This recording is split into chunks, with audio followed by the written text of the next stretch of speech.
konsep daftar kewirausahaan.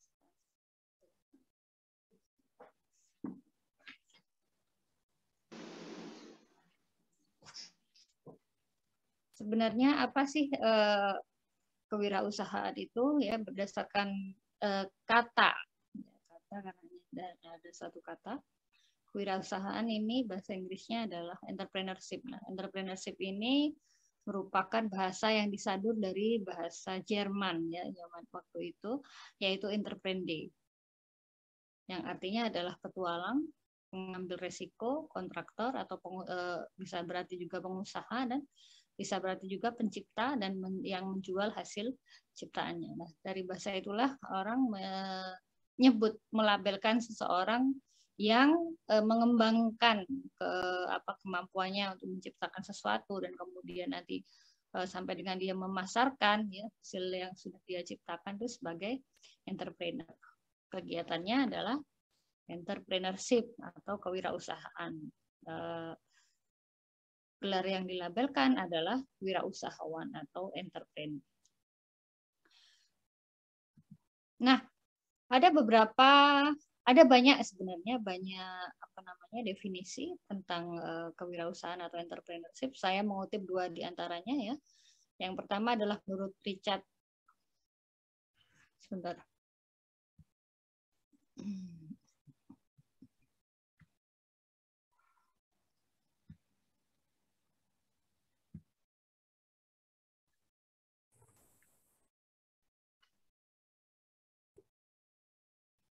Oh, baik.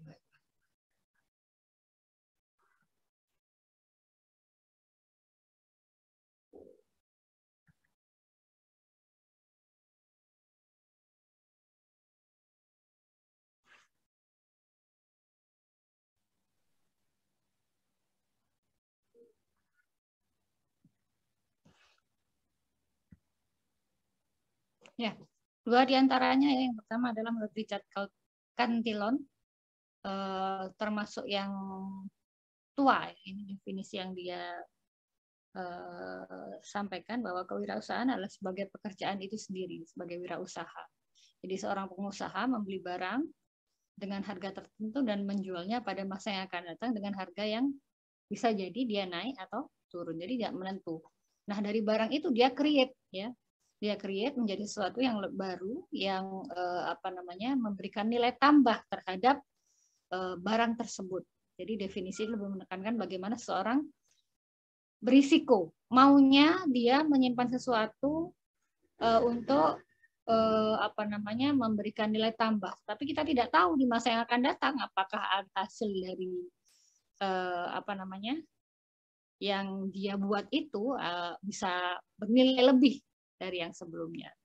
Sedangkan menurut Thomas, itu kewirausahaan adalah menerapkan inovasi dan kreativitas untuk memecahkan masalah, ya, dan memanfaatkan peluang yang orang lain hadapi setiap hari.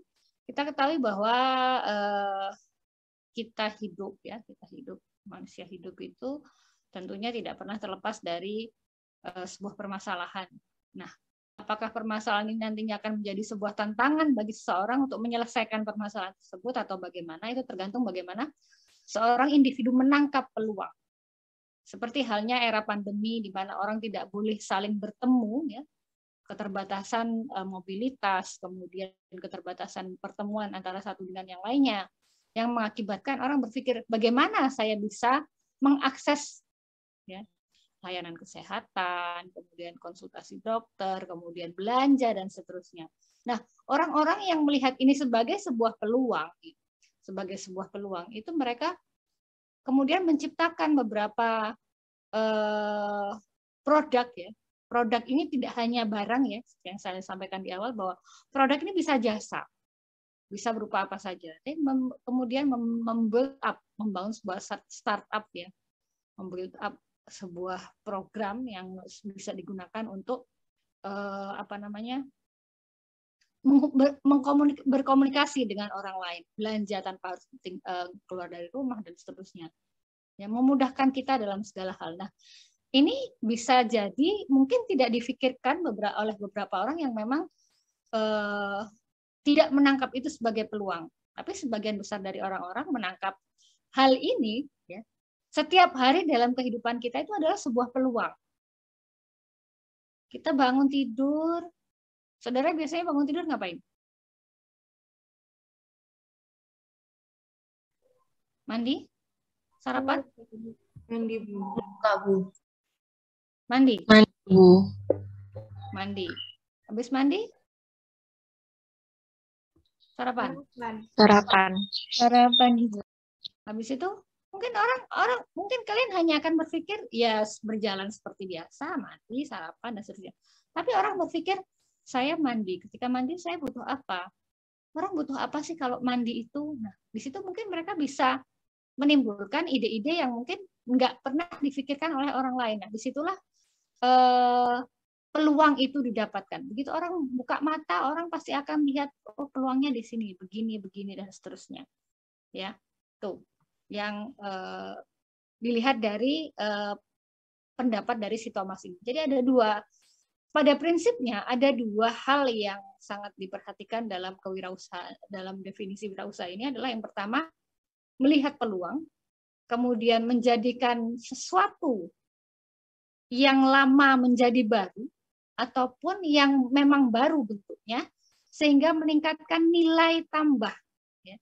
Nilai tambah, nilai komersil dari sebuah produk, baik itu barang maupun jasa, yang dikelola oleh dirinya sendiri, dan nanti akan yang dikelola dari awal sampai akhir oleh orang tersebut. Namanya adalah kewirausahaan. Ya. Ini adalah definisi yang bisa dirangkum ya, suatu kemampuan untuk mengelola sesuatu dalam diri Anda, dalam diri manusia untuk dimanfaatkan ya, menjadi lebih optimal, harganya meningkat ya, sehingga bisa meningkatkan taraf hidup di masa yang akan datang. Tujuan akhirnya apa? Tujuan awalnya adalah oh iya menyelesaikan sebuah permasalahan, tapi tujuan akhirnya adalah pasti demi kemakmuran dari yang bikin. Orang berwirausaha cari apa sih? Duit kan ya pasti. Ya. Jadi untuk kemakmuran di masa yang akan datang. Itu adalah kewirausahaan. Nah, sampai di sini ada pertanyaan tentang kewirausahaan?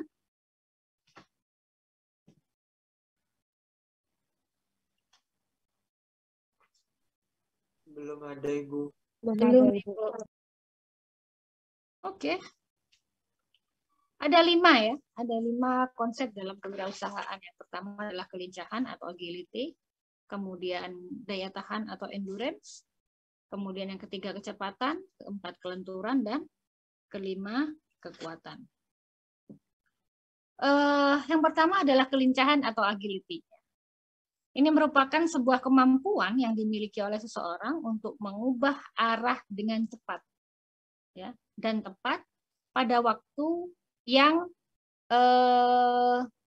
kapan saja, yang fleksibel, ya, kapan saja. Nah, kelincahan ini berkait erat dengan kemampuan seseorang dalam menyerap, ya, menyerap sesuatu hal yang dianggap itu sebagai peluang. Dia punya semacam intuisi untuk itu, ya, intuisi untuk itu. Kenapa hal ini perlu dibutuhkan oleh seorang wirausahawan? Karena apa? Perubahan setiap saat itu akan sangat berpengaruh terhadap wirausaha. Ya, banyak sekali yang mempengaruhi cuaca, kemudian kondisi politik, ya, kemudian daya beli masyarakat, tingkat perekonomian, kesehatan, ini sangat berpengaruh. Nah, dalam kewirausahaan ini dibutuhkan kelincahan, dibutuhkan sebuah pemikiran yang mungkin out of the box ya, tidak difikirkan oleh orang lain untuk menyelesaikan permasalahan-permasalahan yang timbul dari hari ke hari. Jadi dia harus lincah, harus fleksibel, harus selalu sigap gitu ya terhadap permasalahan yang tiba-tiba timbul. Ya, baik itu melihat kondisi pasar, kemudian menentukan strategi dan seterusnya. Kemudian yang kedua adalah endurance ya, atau daya tahan. Daya tahan atau endurance ini adalah sebuah upaya ya, yang menekankan pada kapasitas kerja secara terus-menerus. Bisa kita bayangkan ya dalam sektor ekonomi ya, banyak yang gulung tikar, banyak yang bangkrut pada saat pandemi ini ya. Nah, ketika itu Bu terjadi, daya tahan ini tidak hanya meliputi daya tahan tubuh secara fisik ya, mental juga diperlukan. Orang berwirausaha itu sangat butuh mental yang kuat. Kenapa butuh mental kuat?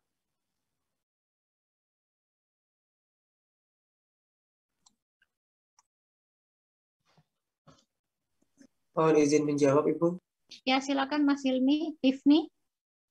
Mungkin kenapa wirausaha itu membutuhkan mental yang kuat, karena kita memiliki banyak pesaing, Ibu. Jadi apabila ada pesaing yang mungkin di atas kita tidak boleh langsung down atau terjatuh. Bisa kita meningkatkan kualitas produk kita supaya kita bisa melebihi dari yang lain juga. Seperti itu sih mungkin, Bu.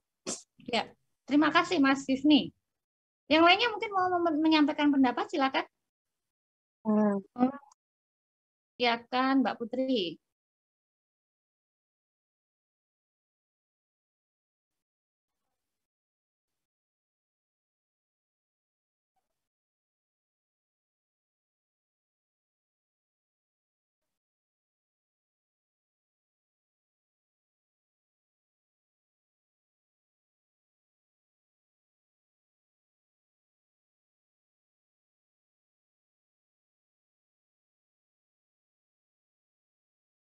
Ya, terima kasih.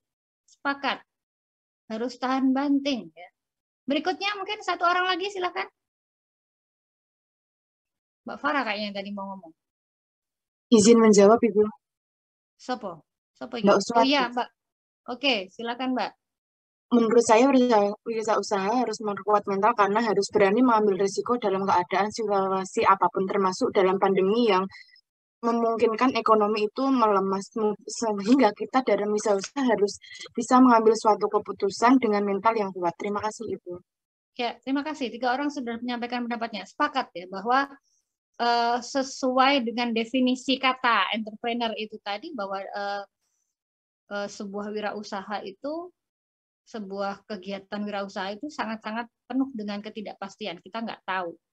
Ini yang kita lempar akan selamanya laku atau bagaimana atau tidak. Nah, ketika dalam kondisi jatuh, pemasukan berkurang, kemudian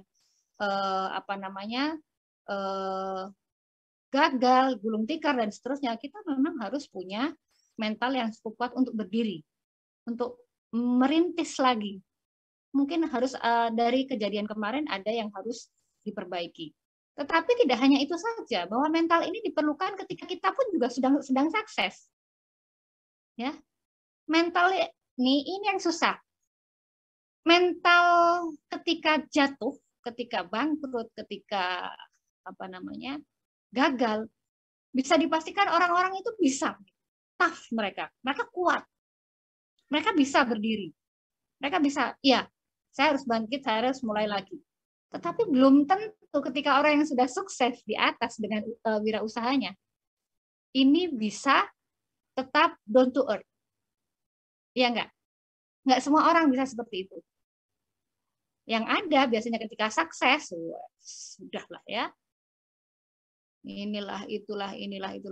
Ini juga merupakan mental yang harus punya daya tahan, harus punya pola pemikiran bahwa yang dia miliki itu tidak abadi.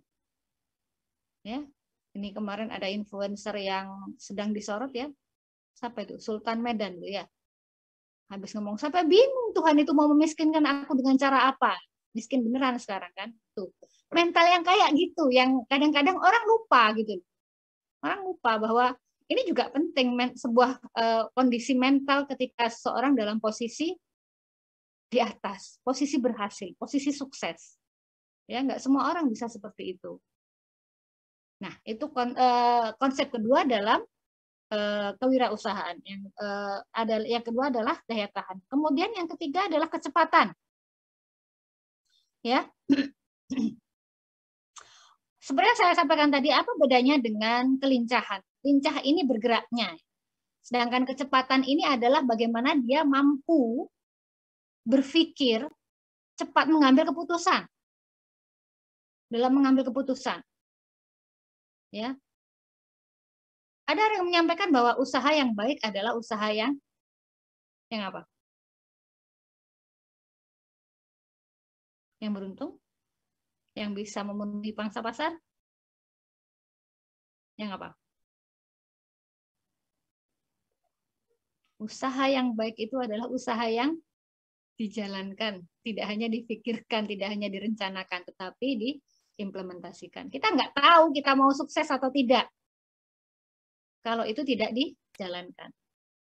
Nah, untuk melihat kita sukses atau tidak, ya harus dijalankan usaha itu, baru kita akan tahu. Nah, kecepatan inilah yang dibutuhkan seseorang untuk berpikir, ya, dalam setiap permasalahan. Nggak pakai lama, ya. GPL nggak pakai lama. GPL itu istilahnya Bu Yani, zaman Bu Yani masih muda dulu ya. Sekarang masih ada nggak GPL? Nggak pakai lama. Sama EGP, emang gue pikirin. Itu zaman Bu Yani masih kuliah dulu. Ya, itu kecepatan. Kemudian yang keempat adalah kelenturan. Kelenturan ini maksudnya adalah fleksibilitas ya. Dia mampu menyesuaikan dimanapun dia berada. Harus mampu menyesuaikan. Ketika dia berada di ruang lingkup kerjanya bersama anak buahnya, dia harus bisa menjadi seorang pengayom, manajer yang baik. Ya, menjadi manajer yang baik, menjadi pimpinan yang baik dalam sebuah wirausaha. Kemudian ketika dia berada di ruang lingkup sesama entrepreneur. Nah, entrepreneur yang lain itu merupakan pesaing buat dia. Nah, bagaimana dia harus bersikap? Sama-sama sebagai pesaing. Nah, ini dia harus fleksibel, dia harus bisa menempatkan dirinya dalam posisi apapun juga. Di mana dia berada, ya. Kemudian yang kelima atau yang terakhir adalah kekuatan, ya. Suatu kemampuan kondisi fisik manusia yang diperlukan dalam peningkatan prestasi, ya.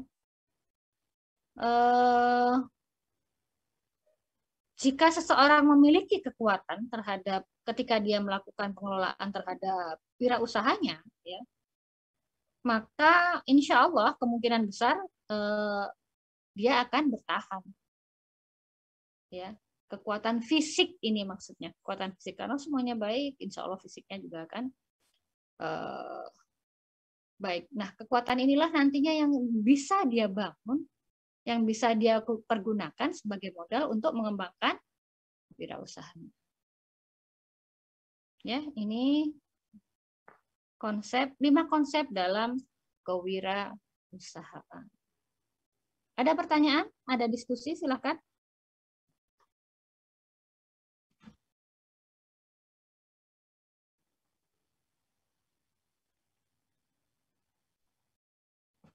Kalau tidak ada, kita lanjut. Ini ya, berikutnya adalah prinsip-prinsip inovasi. Seperti yang saya sampaikan tadi bahwa dalam sebuah wirausaha itu dibutuhkan inovasi. Apa sih sebenarnya inovasi itu? Ayo, apa inovasi? Izin menjawab, Ibu. Ya, silakan. Kalau menurut saya, inovasi ini adalah suatu cara berpikir mengenai sesuatu hal yang baru, yang istilahnya belum ada, dan untuk memecahkan sebuah masalah. Pada intinya seperti itu, Ibu. Untuk menciptakan sesuatu hal yang baru, yang bermanfaat pastinya. Seperti itu, Ibu. Terima kasih, yang lainnya? Ibu. Ya, makasih Mbak Rosida. Mbak Hilmi. Izin menambahkan, Ibu. Ya, silakan Mbak Dania. Mungkin sama seperti Mia, kalau menurut saya itu sebagai suatu wirausaha itu ada barang, misal kita mempunyai produk A. Nah, produk A itu sebenarnya sudah banyak di pasaran. Nah, tapi kita itu ingin kayak menginovasikan atau memperbarui dengan menambahkan suatu kreasi agar produk kita itu punya ciri khas tertentu yang dimana meskipun di pasaran produk kita itu banyak, tetapi produk kita itu punya ciri khas yang bisa diingat oleh masyarakat atau pembeli. Menurut saya seperti itu, Bu. Ya. Yang lainnya silakan. Izin berpendapat, Bu. Silakan. Menurut saya inovasi dalam berusaha ini merupakan suatu kemampuan yang harus dimiliki oleh setiap wirausahaan untuk melakukan solusi kreatif terhadap apa yang ia usahakan agar terciptanya suatu peluang dan meningkatkan dan memperbaiki kinerja usahanya dia sendiri. Seperti itu mungkin. Baik, 3 orang sudah menyampaikan pendapat, Mbak Hilmia, Mbak Reina, dan Mbak Risdani. Sepakat ya, apa yang sudah disampaikan bahwa yang namanya inovasi itu adalah cara berpikir yang out of the box. Memberi ciri khusus kepada produk yang kita buat. Ya, bukan hanya kalau menurut Bu Yeni bahkan ya, bukan hanya dari bentuk bendanya atau jasanya yang sudah apa namanya? Sudah kita buat. Tetapi mungkin cara pemasarannya, ya, ada inovasi-inovasi dalam cara pemasarannya, kemudian mungkin juga harganya, ya, kemudian bagaimana seseorang bisa membangun brand image dengan produk yang dia bikin. Contoh kata, ketika saya bilang MS Glow, apa yang ada di benak saudara? Skincare. Skincare. Yang lainnya? Abu-abu. Abu-abu. Yang lainnya? Produk pemutih. Produk kecantikan. Produk kecantikan, produk pemutih. Kemudian apa lagi? Terkenal dengan dia kalau di marketingnya dia pasti pakai artis-artis yang sedang atau influencer yang sedang naik daun ya, pasti akan digandeng dia. Nah, itu merupakan sebuah pembeda dari yang lainnya, ya. Produk-produk kecantikan punya ciri khas masing-masing. Apalagi yang ada itu, yang pink-pink apa itu? MS Glow itu ada yang warna pinknya juga, sembur pink dikit, yang lebih dominan abu-abu. Abu-abu, oh ini. Orang pasti akan kenal siapa? Mbak Sandi, dari Malang. Nah, tuh. Itu adalah sebuah usaha dia. Bagaimana menginovasi barang yang dia bikin, dia jual, sehingga punya nilai tambah tersendiri. Ya, nilai tambah tersendiri. Tuh. Ya. Yang pertama adalah prinsip-prinsipnya, yang pertama sesuatu yang harus dilakukan, menganalisa peluang. Ya. Sekarang itu siapa sih yang nggak skincarean? Ya. Ya. Bu Yeni yang nggak skincarean, bukan karena apa? Nggak ada waktunya. Ya, ini kalah sama mahasiswa, bahkan yang cowok pun juga skincarean. Ya. Kemudian, nah peluang ini yang ditangkap seseorang. Era pandemi seperti sekarang ini, yang dibutuhkan apa? Apotek. Hanya jual obat saja? Enggak. Ditambah dengan layanan antar. Karena orangnya nggak mungkin keluar, isoman misalnya. Ditambah dengan layanan antar. Tidak hanya cukup sampai di situ layanan antar. Tambah lagi, gratis ongkir. Ada beberapa apotek menerapkan layanan antar, tapi masih harus pakai ongkir. Ada apotek yang sudah nggak pakai ongkir, ya udah itu termasuk dalam harga obatnya. Pegawainya memang kurir bagian mengantarkan obat-obatan. Dengan waktu pengantaran misalnya 3 kali sehari. Ya, dalam 24 jam 3 kali mengantarkan, misalnya jam 10, kemudian jam 3, kemudian jam 8, dan terakhir jam berapa. Ya. Apalagi kemudian disertai dengan konsultasi. Itu sebuah inovasi. Menganalisis peluang yang ada. Ya, menganalisis peluang yang ada. Nah, ketika sudah tahu peluang ini, apa yang harus dilakukan? Nggak perlu terlalu muluk, tetapi harus terarah. Dimulai dari hal yang sepele sebenarnya. Makanya saya tadi bilang, tadi bangun tidur ngapain sih? Mandi. Kira-kira kebutuhan apa dari mandi yang bisa ambil menjadi sebuah usaha. Ya. Tuh. Kemudian yang berikutnya adalah mampu memimpin. Memimpin itu bukan berarti yang sudah punya anak buah banyak ya. Tidak. Tapi memimpin diri sendiri itu juga perlu. Bagaimana saudara menjadi pemimpin untuk diri Anda sendiri. Ya. Kemudian yang berikutnya adalah prinsip yang berikutnya, sesuatu yang tidak harus dilakukan. Nggak perlu dilakukan adalah yang nggak perlu itu harus jadi pandai, enggak. Yang penting adalah bagaimana saudara bisa membaca peluang, itu aja. Pintar nggak perlu. Saudara punya ide, panggil temannya, kerjakan. Nggak harus pintar. Misalnya, saya tanya deh sekarang, si foundernya Ruang Guru, siapa namanya yang baru menikah itu? Belva. Belva Devara itu. Nah, Mas Belva. Coba, dia pintar nggak ngajar? Dia pintar nggak tentang aplikasi begitu-begitu? Saya yakin enggak. Dia belajar juga nantinya. Dia punya ide, panggil temannya, nih kerjakan, bikinkan saya kayak gini. Nggak harus pintar. Tapi yang dibutuhkan adalah bagaimana saudara melihat sebuah peluang. Tidak harus pintar. Mencoba ingin mengerjakan banyak sesuatu. Nggak juga. Kalau kamu punya duit, kamu punya pemikiran, pekerjakan teman-temanmu. Kalau enggak, pergunakan yang kamu punya. Saya punya modal 10.000 cuman Bu, saya pengen jualan. Ya udah, kamu beli aja kemudian jual lagi, beres. Ya enggak? Modal saya 100.000 Bu, saya mau jualan apa? Ya silakan kamu beli sesuatu dengan 100.000 itu, kemudian kamu entah kamu packaging ulang lagi atau bagaimana, atau kamu hanya jual begitu aja dengan menambahkan nilai kepada benda tersebut. Jual lagi, selesai.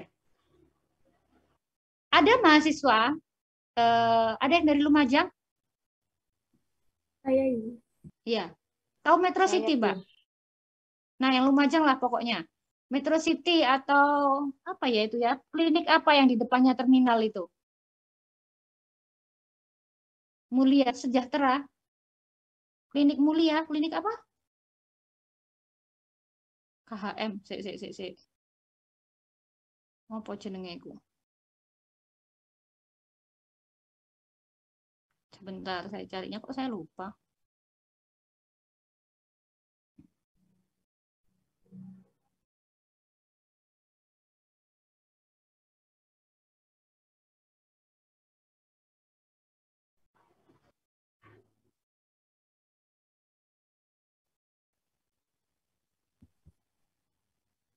Husada Mulia.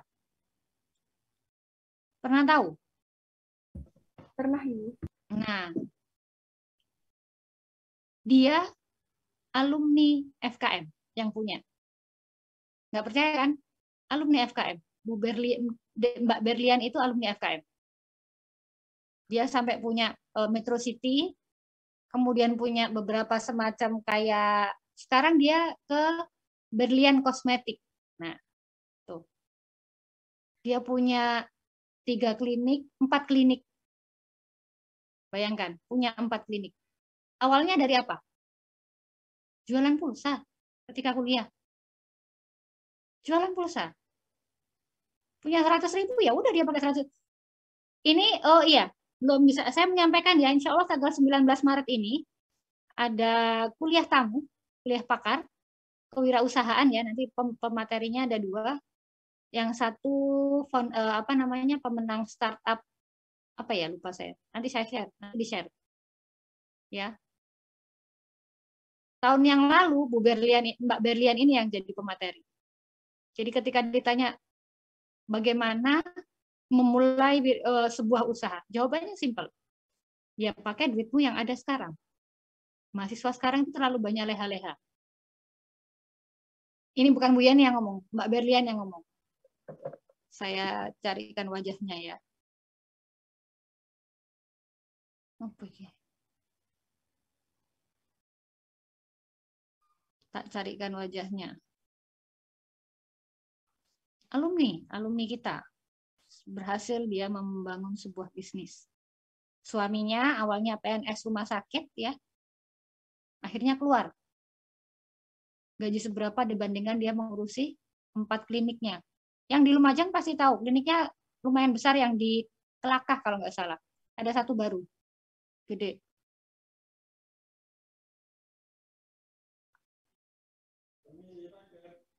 Bentar ya, ada paket bukannya. Iya, Pak. Iya, COD. Berapa, Pak?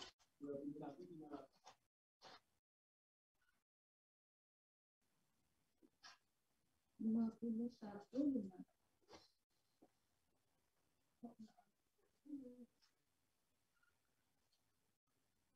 Nggak ada uang kecil.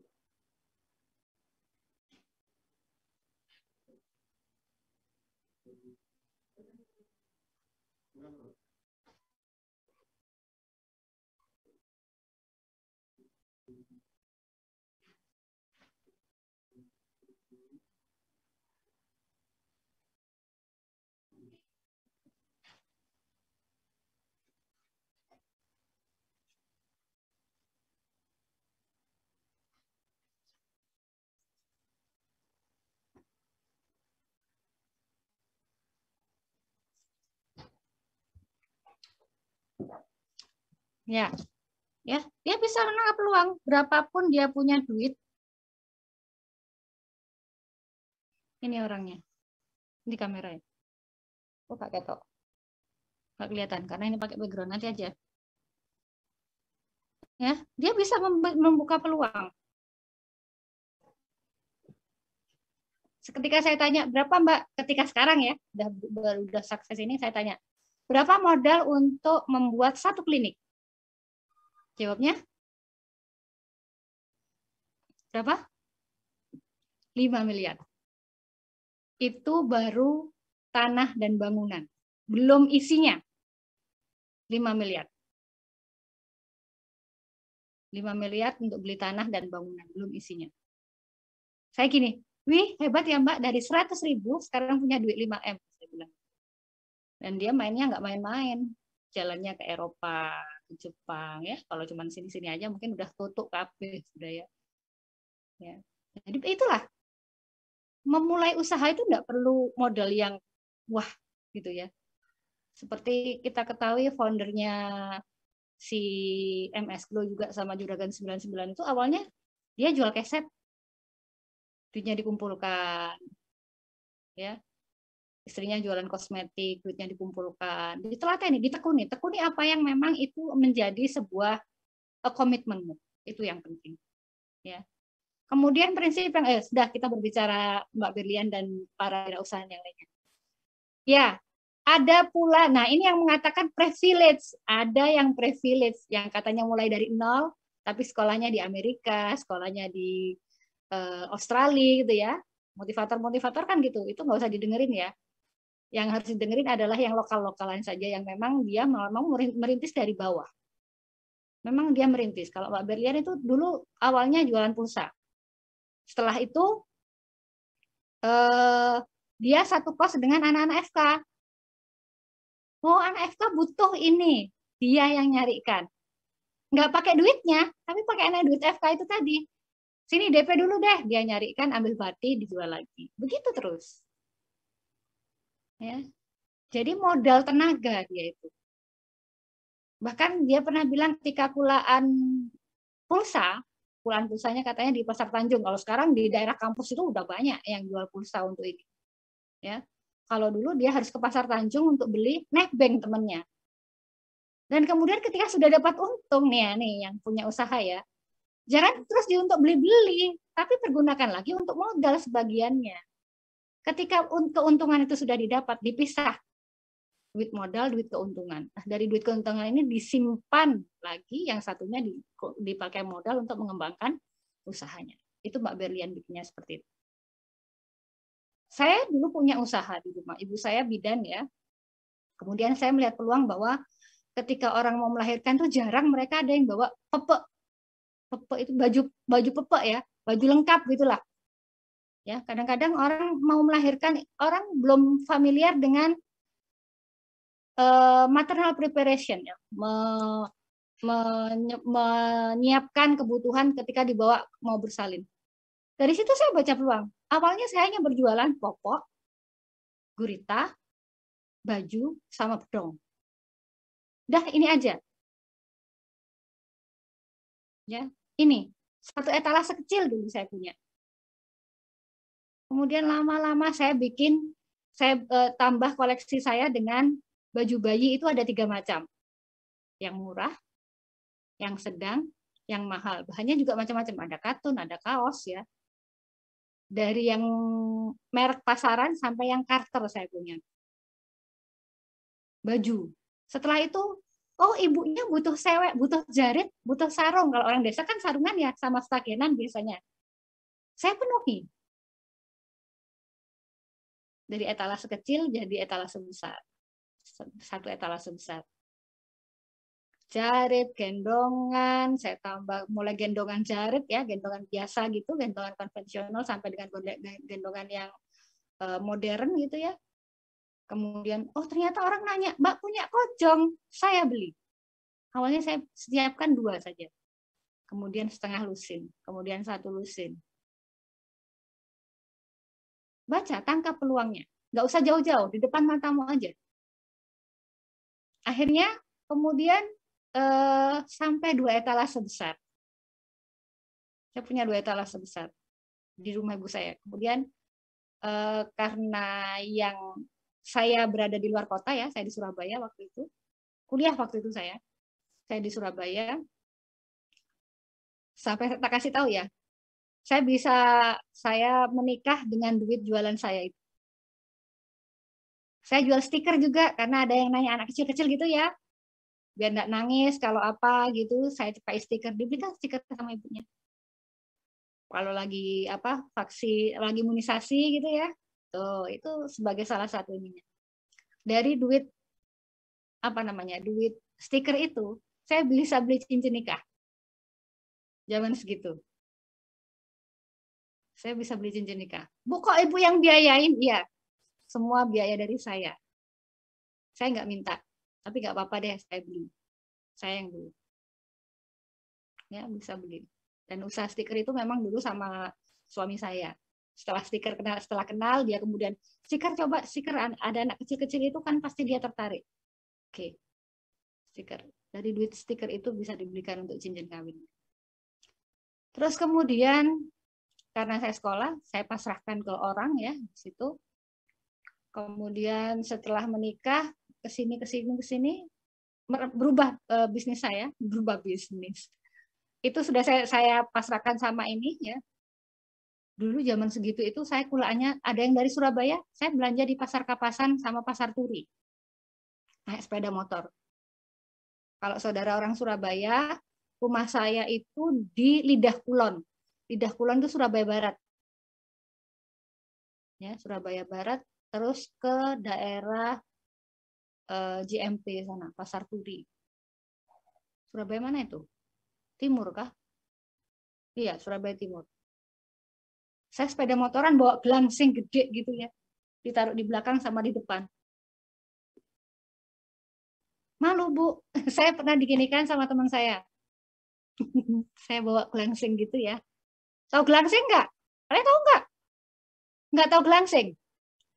Tempatnya beras yang plastik. Karung beras yang plastik itu loh, itu namanya gelangsing. Saudara kalau beli beras 10 kilo 5 yang besar gitu, di sak gitu, itu namanya gelangsing, Nak. Itu namanya gelangsing. Nah, kalau enggak kertas karton coklat, kertas semen yang biasanya buat kulaan gitu. Saya pernah bawa kayak gitu setelah merambah usaha saya ke baju dinas. Saya juga punya usaha baju dinas dulu, baju safari gitu ya, blazer dan seterusnya. Itu sudah melayani beberapa bank di Situbondo. Pengadaannya. IBI Situbondo saya yang pegang semua. Ya karena privilege tadi ya, ibu saya kan bidan, jadi menawarkan. Privilege-nya cuma itu. Ibu saya menawarkan dan seterusnya jalan sendiri. Itu saya bawa gitu, gede gitu ya. Saya ngantor sambil saya bawa. Mbak sampean gak izin tambah nggak ngapain, malu. Kenapa harus malu? Nggak nyolong. Kenapa harus malu? Enggak. Cuman anak sekarang tuh mungkin kebanyakan gengsi ya. Anak saya aja, dia bawa bekal. Saya selalu bikinkan bekal ya. Entah roti sosis, entah roti sandwich, dan seterusnya. Dan temannya pasti gini, tak jualan po gitu. Tak bilang, jualan nggak apa-apa kak. Mah malu. Ngapain harus malu? bungkus, tawarkan, atau titipkan di kantinmu, atau temanmu sekelas saja. Pasti ketika di kelas itu akan merasakan bosan. Murid sekarang, tidak hanya sekarang sih, dari zaman dulu ya. Dari zaman dulu itu makan di kelas adalah suatu hal yang tantangan. Kenapa tantangan? Karena biasanya sama gurunya nggak boleh, tapi kita sembunyi-sembunyi gitu. Ya kan? Dulu SMA saya itu di bagian belakang itu jendelanya gowong kecil. Sebelah sana sudah orang jualan. Jadi kalau mau beli itu lewat situ. Ya. Sembunyi-sembunyi. Itu. Ya, kemudian menangkap peluang itu aja. Dari moto apa yang kira-kira bisa ditangkap peluang. Dan jangan memikirkan bahwa yang akan saya jual ini pasti laris. Enggak. Jangan begitu. Ya. Tuh.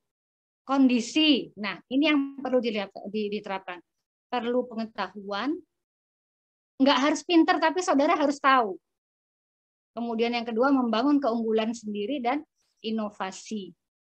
Yang merupakan efek dari masyarakat yang ada. Saya kok banyak ngomong ya, ini banyak sekali, slide-nya masih. Ya, ini tujuannya. Silakan. Nah, sifat kewirausahaan. Ambis kalau kata anak sekarang. Ya, itu anak SMA. Saya nggak paham. Anak saya pertama ngomong, temanku itu mah ambis mah si ambis. Ternyata ambisius. Oh ya, sama dengan sifat kewirausahaan yang ini, ambisius. Tetapi dia juga harus bertanggung jawab. Ya, punya intuisi terhadap risiko yang mungkin akan dia terima. Ya, punya gambaran masa depan, orientasi ke masa depan, kemudian dia terampil dalam mengorganisasi dan sikapnya terhadap uang. Tadi yang Bu Yeni sampaikan bahwa ketika sudah terima duit, jangan keburu dihabisin. Ya. Tapi orang tuh kadang-kadang lenanya di situ. Duit ya, siapa yang nggak punya duit? Kita butuh duit. Nah, itu tapi perlu pengendalian diri. Nah, ini ada dua jenis usaha. Usaha retail, startup, dan industri kreatif. Sampai di sini ada pertanyaan dulu nggak? Kok Bu Yani tuh dari tadi yang ngomong ya?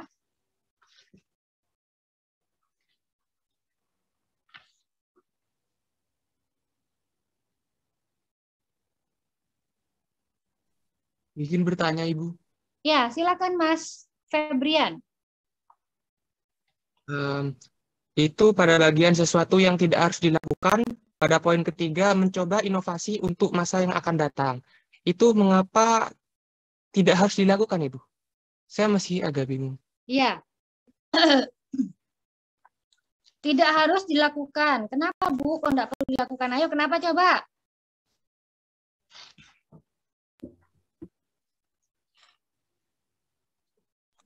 Izin menjawab, Ibu. Sopo iku mau? Ya, silakan Mbak Farah. Mungkin karena kita kan masih belum mengetahui situasi apa yang akan terjadi di masa yang akan datang.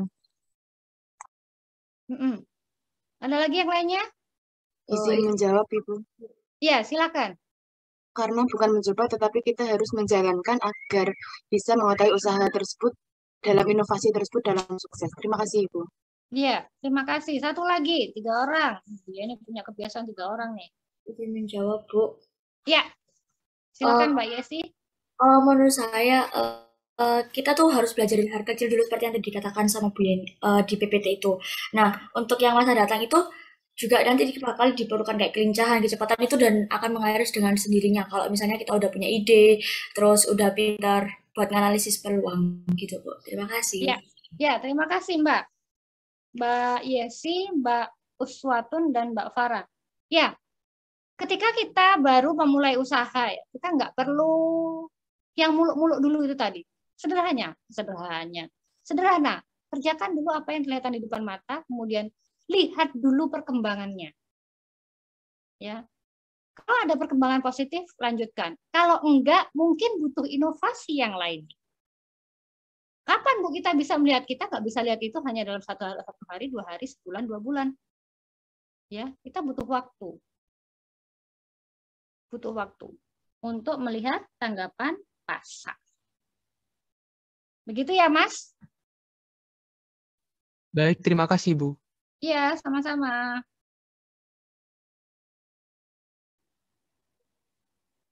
Oke, kita akan berikutnya akan kita bahas tentang usaha retail ya.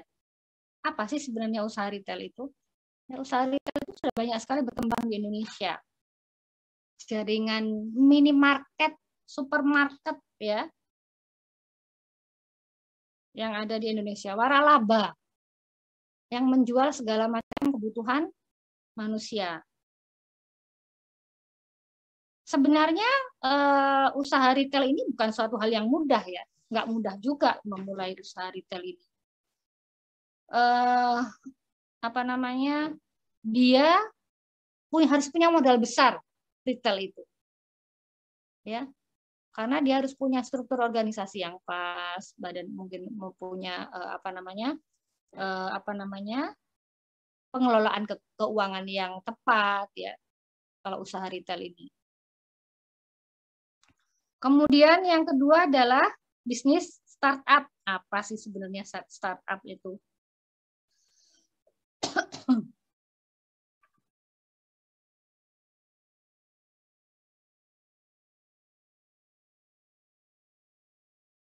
Izin berpendapat, Ibu. Ya, silakan. Menurut saya usaha startup itu usaha rintisan gitu, Bu, yang dimulai dari nol, terus dia tuh nanti bakal punya tujuan yang bisa merambah pangsa pasar yang luas gitu, Bu. Jadi dimulai dari nol. Yang lainnya?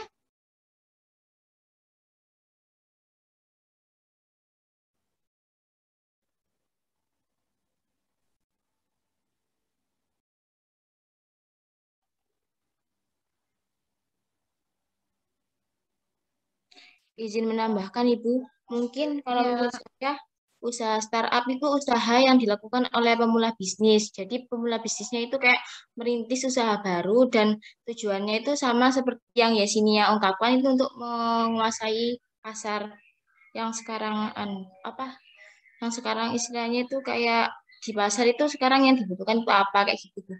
Terima kasih. Startup ini ada lebih kepada digital entrepreneur ya. 4.0 ini lebih pada startup. Nah, startup ini lebih pada penjualan secara digital, secara virtual. Ya, menggunakan teknologi komputer dan jaringan internet. Startup ya memang sebuah usaha dimulai dari kecil dan menjangkau yang lebih luas. Nah, startup ini salah satunya. Tetapi bentuknya lain dengan usaha-usaha yang lainnya. Dia lebih pada usaha digital itu tadi, ya, virtual, menggunakan jaringan komputer, menggunakan komputer dan jaringan internet, ya, menghubungkan orang lain dalam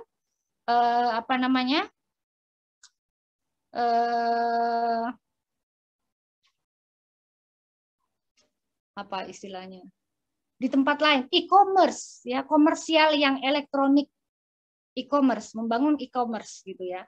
Jadi jualan tapi menggunakan media website, kemudian aplikasi dan seterusnya. Itu tentang startup.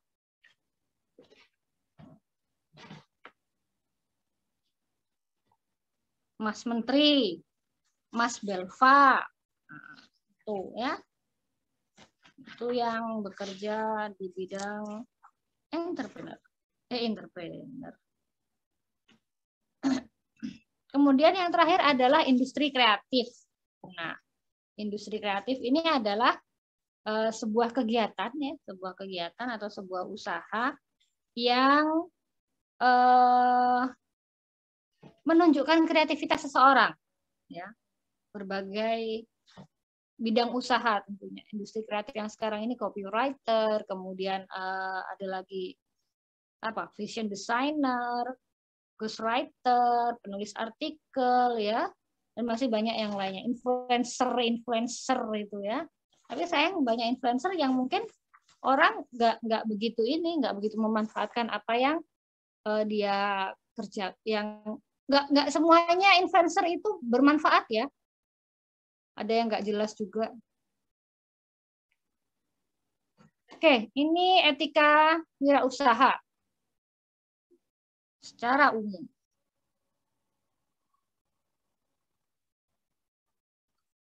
Sebentar ya, Mbak.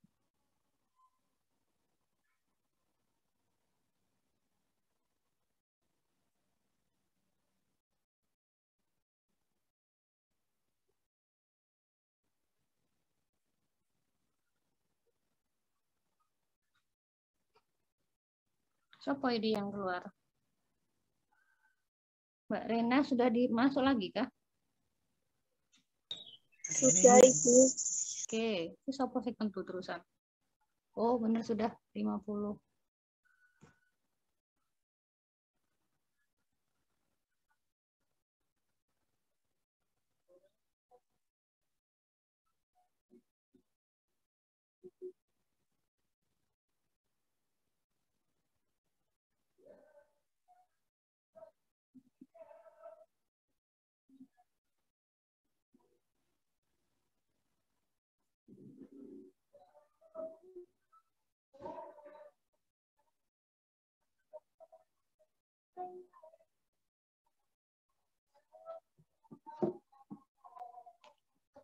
Kita sampai jam berapa ya?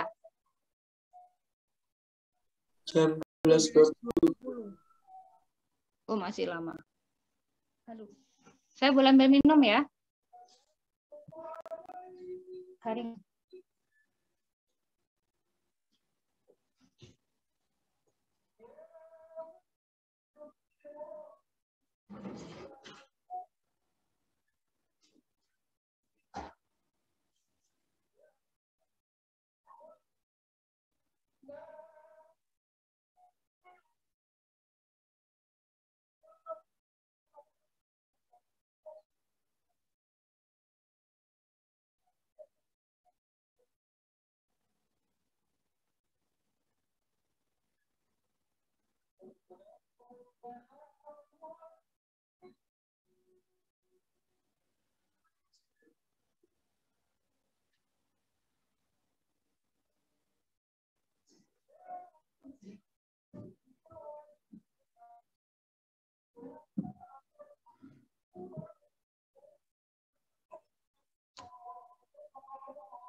Ya, ini etika wirausaha secara umum ya.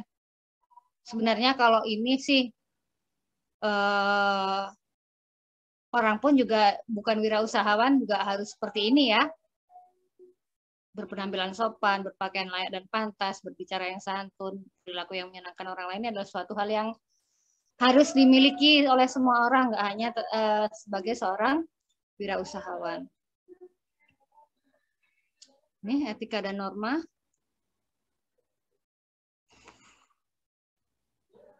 Kenapa kita sebagai seorang wirausahawan itu harus punya etika?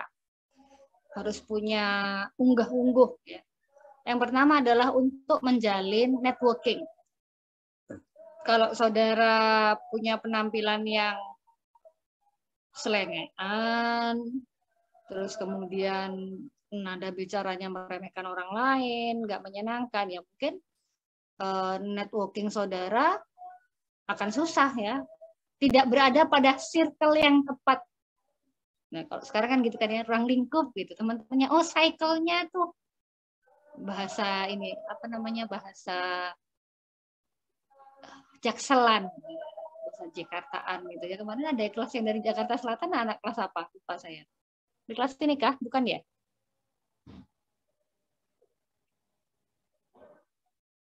Oh, di kelas Rabu gitu. Ya, tuh. Menyenangkan orang lain, membujuk itu artinya dalam artian dia bisa memberikan kalimat-kalimat atau kata-kata yang apa ya, memberikan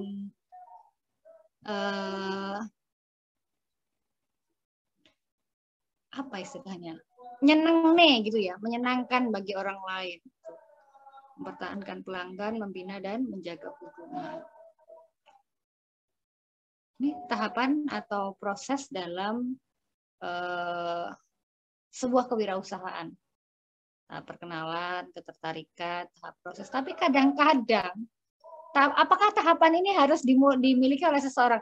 Nggak harus, ya. Kadang-kadang orang juga nggak pakai kayak gitu, juga tiba-tiba terus gitu aja. Ya, tapi ini yang kadang terjadi tanpa disadari begitu loh. Berdasarkan dari yang sudah terjadi, diteliti, oh ternyata ada tahapan atau prosesnya seperti ini.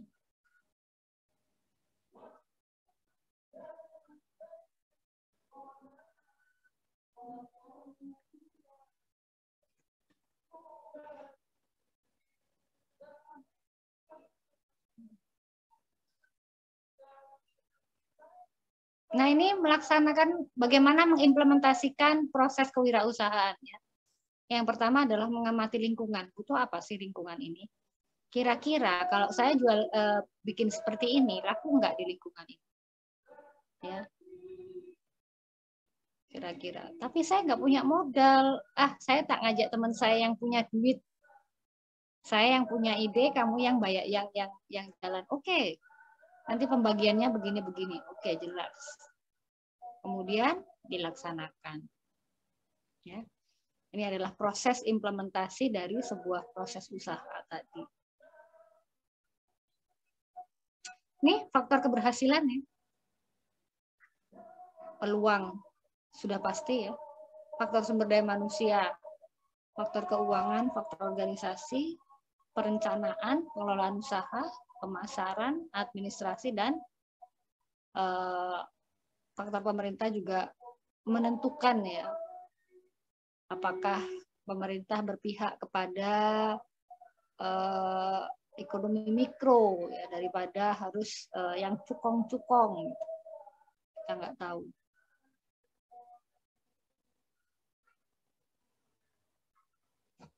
Ini kegagalannya. Tapi kok sudah selesai ya ternyata. Ada pertanyaan? Ada yang perlu kita diskusikan?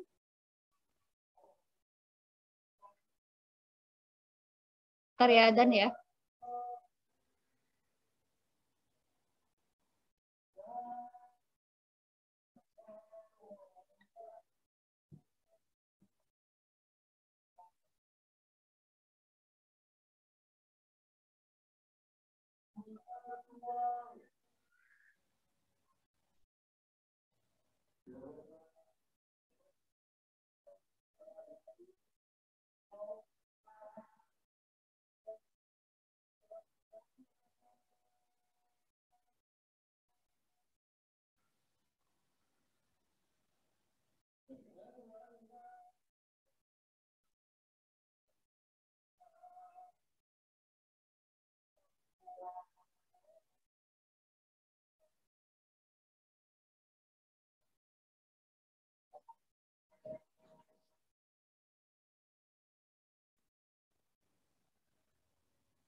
Ayam paling banget.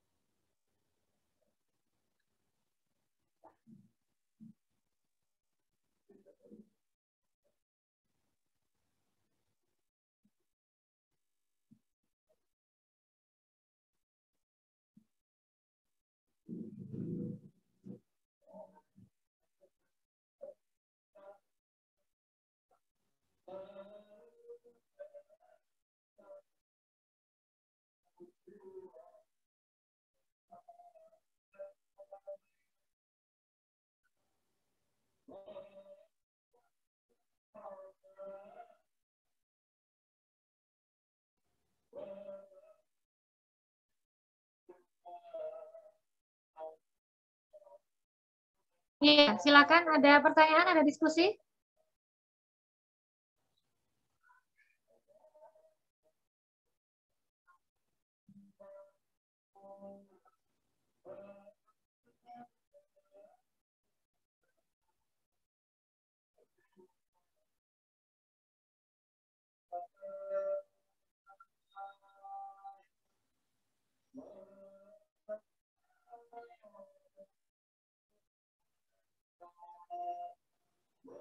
Bu, izin bertanya.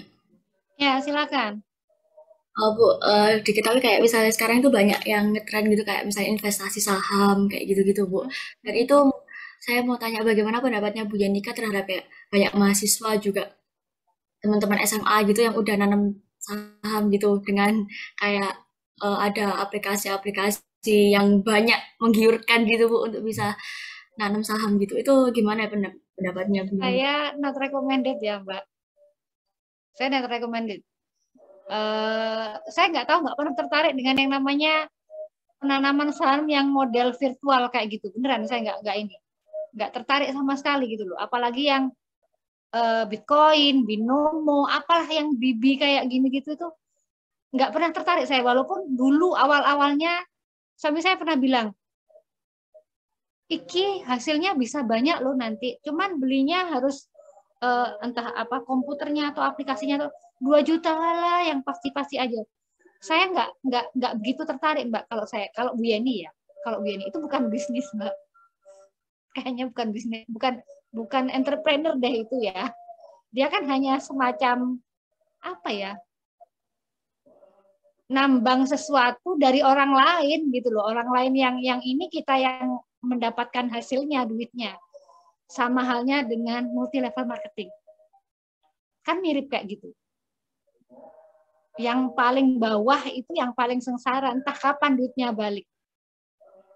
Ya, multi level marketing kan kayak gitu. Gitu Mbak Yesi, saya Bu Yani nggak recommended lah ya, nggak sepakat. Kalau yang punya pengalaman, saya udah untung sekian loh Bu, ya alhamdulillah kamu sudah untung ya. Tapi sebelum kamu jadi bangkrut, mending tinggalkan gitu aja sih kalau Bu Yani. Ya, mumpung lagi untung tinggalkan gitu. Gitu Mbak Yesi. Baik Bu, terima kasih. Iya, yang lainnya? Bu izin bertanya. Mm-mm. Apa teman saya itu ada yang join ya Bu kayak suatu grup. Nah itu grupnya itu kayak sering kumpul gitu loh Bu. Nah tiap anak itu tiap hari itu kayak dapat hasilnya dari bisnis itu Bu. Menurut Ibu itu bagaimana Bu kalau misal join di grup-grup seperti itu Bu? Dia nanam duit, ngasih duit Iya Bu, modal. kayak ada modalnya gitu Bu. Nah itu Modalnya tiap hari berapa? kayak ada. Kalau modalnya saya kurang tahu, tapi kalau tiap hari itu kadang tuh bisa dapat ratusan gitu Bu. Saya nih ya, Bu Yani juga dulu pernah punya pengalaman berbisnis dengan orang ya, walaupun bukan yang virtual kayak gitu. Bu Yani dulu zaman tahun berapa ya, itu ada kayak diajak temen ya, rental mobil. Kantor sekarang itu rental mobil sistemnya, bukan beli, karena kalau harus beli maka biaya perawatannya, biaya investasinya juga terlalu tinggi. Jadi diputuskan untuk sewa saja. Ayo nanam modal sekian juta. Saya kasih modal 5 juta di awal. Balik Mbak 5 juta. Pada 1 bulan saya dapat berapa? 750, 1 juta ya. Dalam jangka waktu 3 bulan udah balik 5 juta itu. Saya kasih lagi dia, modal lagi. Kali ini 10 juta. Belum balik modal semua, saya nambah lagi. Karena saya percaya, ini teman saya yang ngajak. Tapi lama-kelamaan tahun kedua kok menyusut ya. Menyusut. Yang dari 1,5 juta dapat segini. Terus habis itu kok jadi 500, 300. Lah ini kelihatan nggak baik nih gitu ya. Nah ternyata memang hingga pada satu titik stop sama sekali alasannya. Nanti duitnya balik kok. Modal awalmu itu tadi balik dengan tambahan provisi atau laba sekian persen itu tadi. Tapi ternyata duit saya masih tertinggal di situ 25 juta. Sampai sekarang. Sampai sekarang. Itu yang kelihatan mata, yang bukan yang nggak pakai gabung ke grup-grup Telegram, biasanya ada tiba-tiba yang invite gitu ya, tiba-tiba masuk ke situ. Bu Yani mah nggak percaya gitu, itu beneran. Jangan. Kalau ada yang temanmu yang sudah untung dan duitnya sudah balik dan ditambah dengan untung, udah berhenti. Nanti pada satu titik dia pasti begitu dia menambahkan modal yang banyak, lebih banyak lagi, bisa jadi nggak balik nanti, bisa jadi. Mudah-mudahan Bu Yani salah gitu aja ya.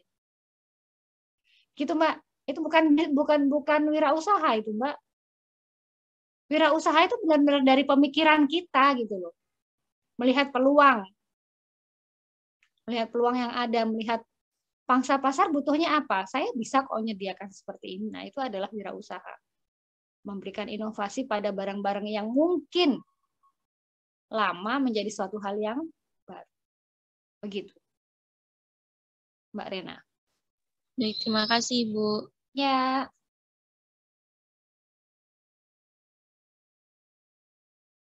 Cukup? Ada yang lainnya? Bu, saya Atwa ingin bertanya. Iya, silakan Adwa. Jadi salah satu kegagalan dalam berwirausaha tuh kalau di Indonesia mungkin kayak ada faktor-faktor kayak santet atau apa. Itu caranya untuk kita nggak percaya itu gimana ya, Bu? Soalnya kan banyak yang kayak itu warungnya kemarin tutup Tuhan, kamu punya Tuhan, punya Allah, kamu bisa berdoa, kamu bisa sholat, ya. Tuh. Ya, saya percaya ada itu. Percaya saya ada yang berbuat seperti itu. Ada memang. Ibu saya buka praktek kan ya. Ibu saya buka praktek, tapi tiap hari buka sebelum pandemi itu. 2 tahun yang lalu buka, masih buka setiap hari buka. Cuman beberapa orang yang lewat ke sana itu kadang lihat praktek ibu saya tutup. Padahal buka. Dan itu terjadi sama suami saya sendiri. Suami saya satu kampung sama saya, satu kecamatan, beda desa gitu ya. Ketika jadi kami kalau pulang kampung gitu ya, pulang ke ibu, saya pulang ke ibu saya, dia pulang ke ibunya, soalnya kita berpisah di beda-beda rumah gitu. Jadi saya ke ibu saya, dia pulang ke ibunya, dia tidur di rumah ibunya, saya tidur di rumah ibu saya gitu.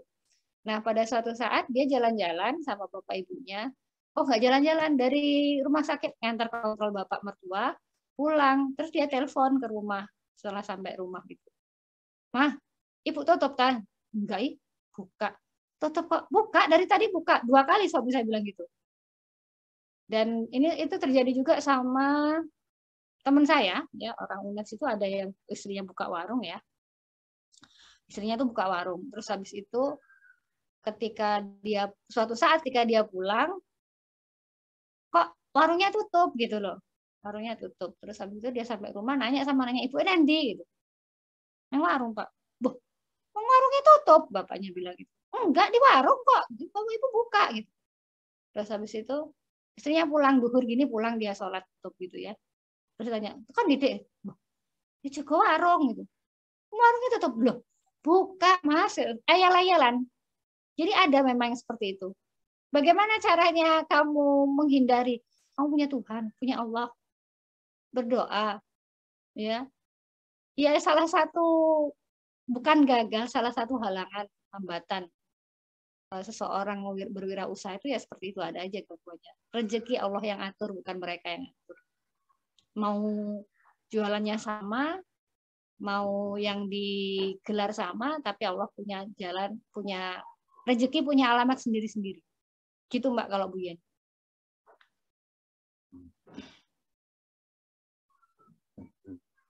Ya, silakan yang lainnya Mbak Tua, gitu ya Mbak Tua? Ya Ibu, terima kasih atas penjelasannya. Oke. Permisi Ibu, izin bertanya Ibu. Ya, silakan Bu Orienta. Ya Ibu, jadi kan berdasarkan pengalaman pribadi saya itu beberapa kali makan kayak di kafe dan di angkringan begitu Bu. Nah itu ada beberapa orang yang langsung kayak nyamperin gitu Bu. Dan terkesannya itu seperti mengejar gitu Bu. Nah begitu saya terima, nah itu kan duduk di samping saya Bu. Nah itu dia tuh pokok menjelaskan secara garis besarnya itu tentang bisnis Melia Sehat Sejahtera itu, Bu. Melia? Iya, oke, Bu, katanya. Nah, itu ya, Bu, ya, saya beberapa kali disamperin oleh orang yang ikut bisnis itu garis besarnya itu kita itu harus berinvestasi itu macam-macam, Bu. Kayak ada tingkatannya gitu, Bu, di bisnisnya ini, Bu. Nah, terus ketika saya sudah seperti berhenti merespon gitu Bu. Nah ini tetap mengejar gitu Bu. Dan dijelaskan kembali garis besarnya itu ketika kita berinvestasi beberapa juta itu, tetapi itu ada syarat lain Bu yang harus menjualkan produknya yaitu Melia Propolis itu Bu. Nah terus saya kan kamu disuruh jualan kan? Enggak Bu, mungkin Bu. Tapi terkesannya itu kayak gimana ya Bu, harus mengajak orang lebih banyak gitu Bu. Jadi saya bingungin nanti ke depannya ketika saya join ini termasuk bisnis yang merugikan atau menguntungkan seperti itu Bu. Jelas merugikan. Selama kamu berada di bawah yang itu namanya downline Mbak. Ya, selama kamu berada di bawah dari upline-uplinemu, kamu akan dihisap terus disuruh bekerja mencari downline, sedangkan yang di atas menikmati duitnya itu tadi. Saya kalau sudah kayak nggak jelas kayak gitu, udahlah ngapain. Ada kok Bu yang cocok teman saya itu sampai begini. Ya dia juga ngeluarin duit banyak. Ya kayak apa namanya downline-nya misalnya apa yang itu multi level marketing Mbak gitu itu. Seperti apa dulu? Merekrut gitu kan, rekrut lagi orang lagi bawahnya lagi, rekrut lagi bawahnya lagi, seperti itu multi level marketing. Ya, multi level marketing. Nanti semakin banyak yang kamu rekrut, kamu juga akan semakin untung. Tapi kalau kamu nggak merekrut apa-apa ya atasmu nggak dapat apa-apa. Saya nggak inilah ya yang pasti-pasti aja kalau mau bisnis itu bukan bisnis namanya, bikin sengsara nanti. Beneran. Oke, Bu. Terima kasih atas penjelasannya, Ibu. Iya. Izin bertanya, Ibu. Iya, silakan Mbak Uswatun. Jika memiliki usaha itu setahun 2 tahun kan itu berjalan dengan lancar, pemasukan terus. Tetapi sekitar 3-4 tahun itu mendek, Bu.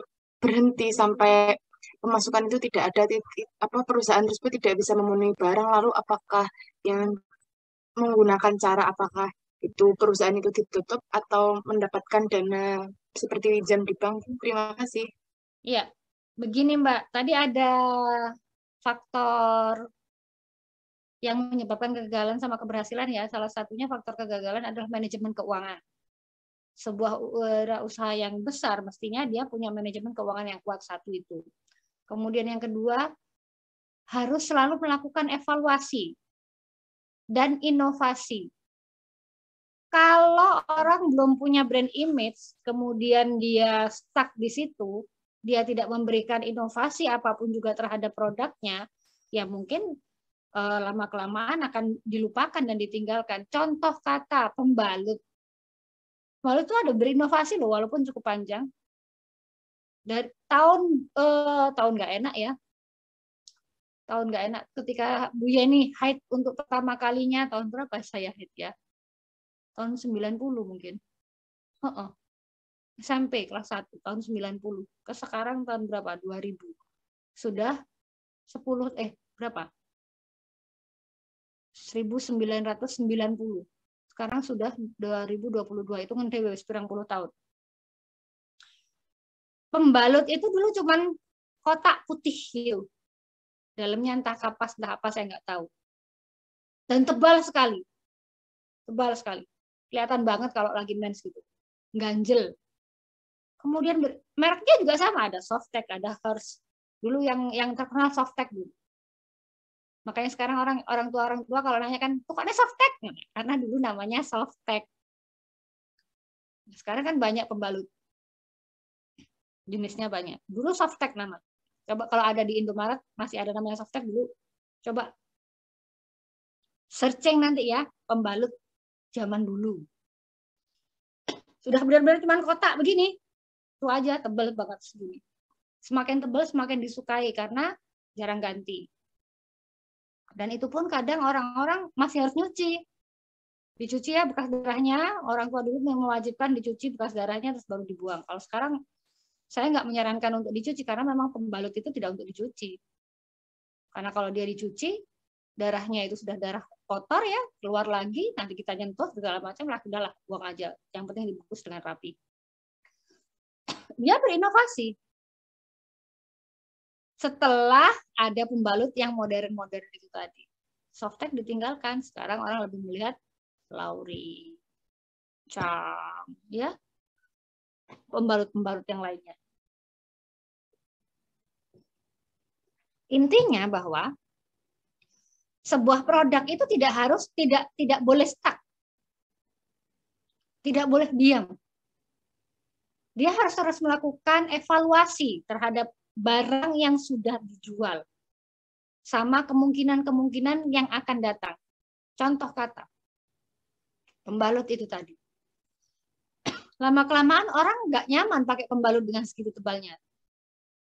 Harus berinovasi, ditipiskan. Bagaimana caranya tipis tapi dia tetap menyerap cairan yang keluar dari tubuh yang banyak.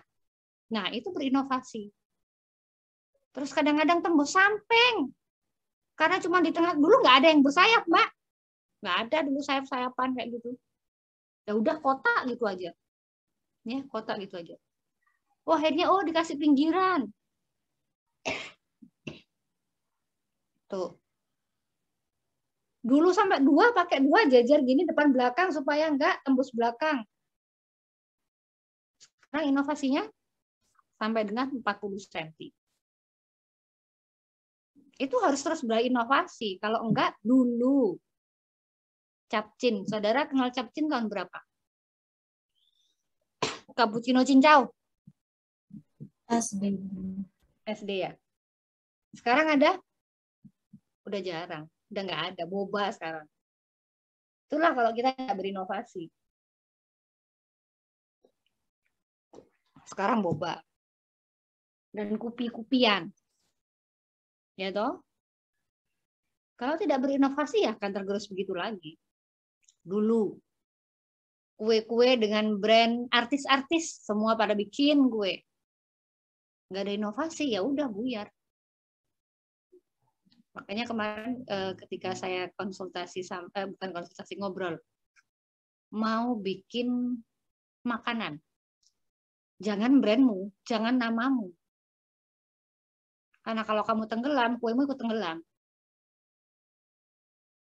Jadi pakai nama yang lain aja. Tapi itu punya kamu. Begitu. Begitu ya, Mbak. Jadi jangan, Mbak Uswatun ya tadi yang menanyakan, bagaimana caranya? Ya harus selalu dievaluasi, harus selalu berinovasi. Kalau dia mau eksis. Begitu. Iya, Ibu. Terima kasih banyak. Iya. Ada pertanyaan lagi? Ada diskusi? Mengingatkan sekali lagi yang belum presensi,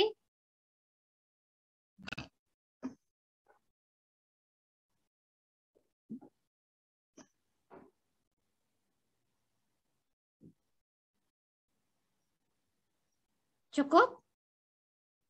Izin bertanya, Ibu. Ya, silakan. Bu, sekarang kan banyak aplikasi yang mana kayak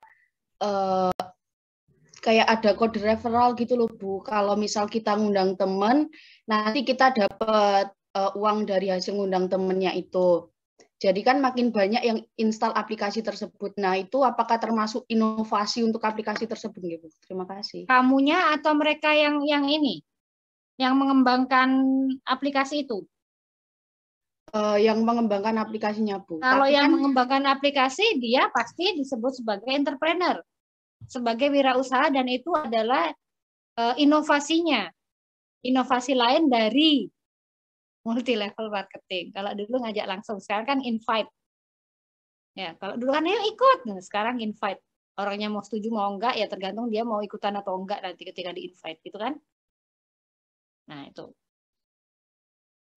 Begitu, Mbak. Inovasi iya, inovasi lain dari multi level marketing.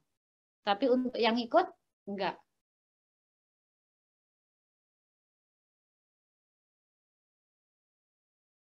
Ada lagi Mbak Ira?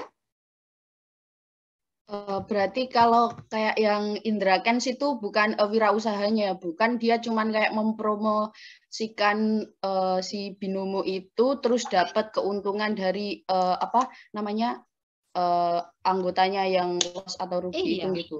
Iya, dia kan sama aja dengan, nah itu tadi multi level marketing itu lebih banyak menipu loh. Dia yang dapat, orang lain yang susah. Itu kalau menurut Bu Yeni.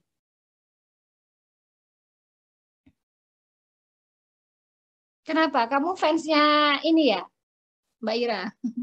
Kok kayaknya enggak terima banget si Bukan, Bu, cuman beberapa waktu lalu itu sempat lihat video yang menghitung keuntungannya Indra Kents dari loss-nya anggotanya itu, Bu, ternyata banyak sekali. Ya iyalah.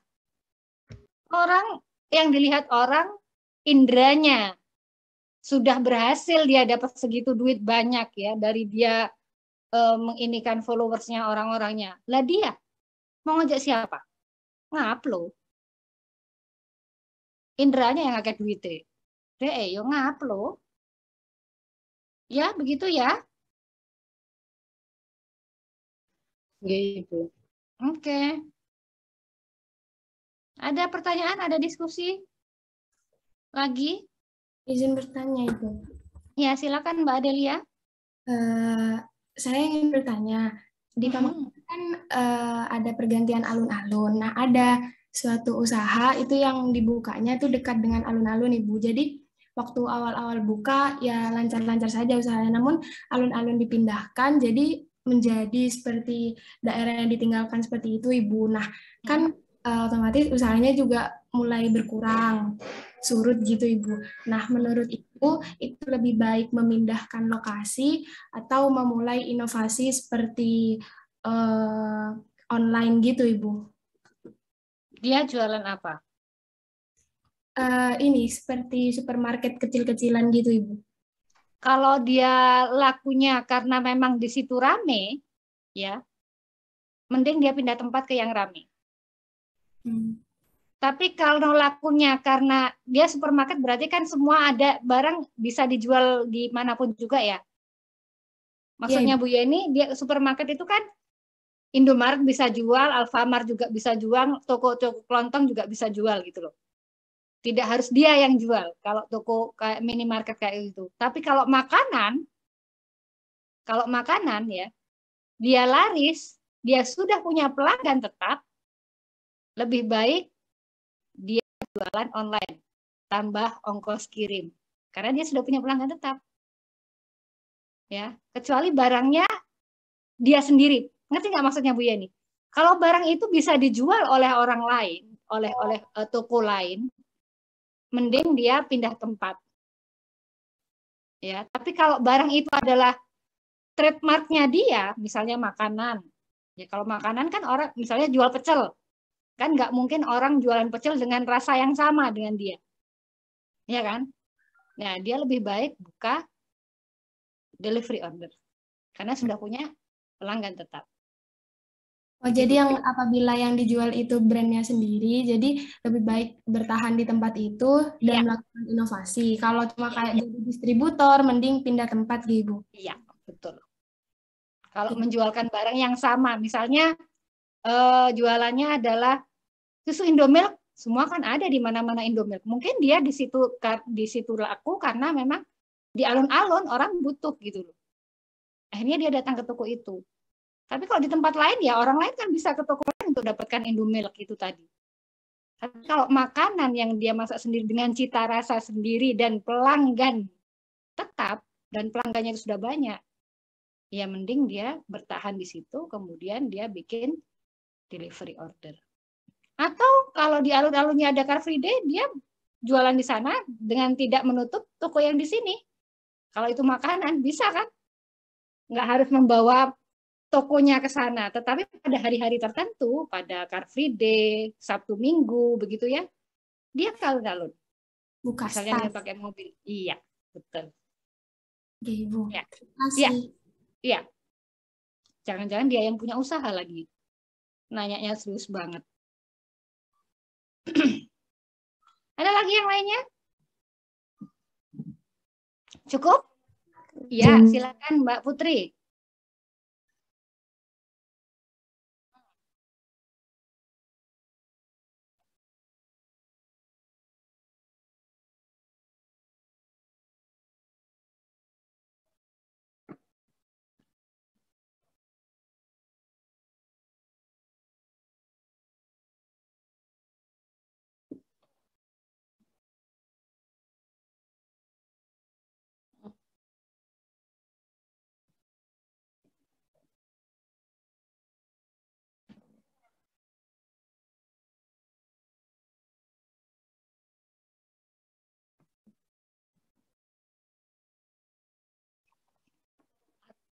Usaha yang seperti itu direkomendasikan atau tidak, boleh atau tidak. Begini, selama kamu nggak mengeluarkan duit untuk modal, Mbak, intinya bahwa kamu nggak harus setor modal sekian banyak ke yang punya barang itu, silahkan. Kalau kamu sudah setor modal, itu berarti kamu harus siap untuk rugi. Ya toh? Semakin besar modal yang kamu setorkan, maka kamu harus siap dengan kerugian yang cukup besar. Ya enggak? Makanya bisnis itu dimulai yang kecil dulu supaya ketika rugi tidak terlalu sakit. Kalau yang dikeluarkan sudah banyak, sudah besar, ya kamu harus siap-siap dengan kerugian yang cukup besar. Kalau konten kreator tadi kan kamu cuma paling bikin video gitu toh, menjualkan, terus kamu nanti jadi macam resellernya gitulah. Tapi kamu jualin pakai videomu. Nggak masalah, silakan. Itu malah bikin kamu kreatif nanti. Bagaimana kamu membuat media pemasaran sehingga orang tertarik dengan apa yang kamu dijual oleh orang itu. Nggak masalah kalau itu. Tapi kalau kamu sudah ngeluarin duit, think twice. Pikir 2 kali lagi. Ya, itu saran jadi. Ini kenapa jadi coaching mau wirausaha ya, bukan mata kuliah kewirausahaan jadinya ini. Kayak coaching deh. Coaching. Ya. Kenapa sih kalian tuh harus belajar wirausaha? Karena tidak selamanya orang itu harus jadi PNS. Mindsetnya orang tua itu harus dirubah. Mindset bapak-bapak, ibu-ibu itu ya. Saya nggak tahu termasuk saya iya apa enggak gitu. Karena orang tua saya mewajibkan saya jadi PNS. Bagaimana? Cukup? Sudah? Ada pertanyaan? Ada diskusi? Waktunya sudah kurang 6 menit lagi. Cukup? Baik, kalau sudah cukup, silahkan dicek lagi presensinya.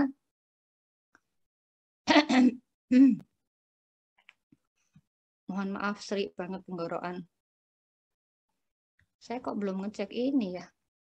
Duh, jurnalnya masuk enggak tadi? Tanggal 7 sudah masuk. Wait. Salah.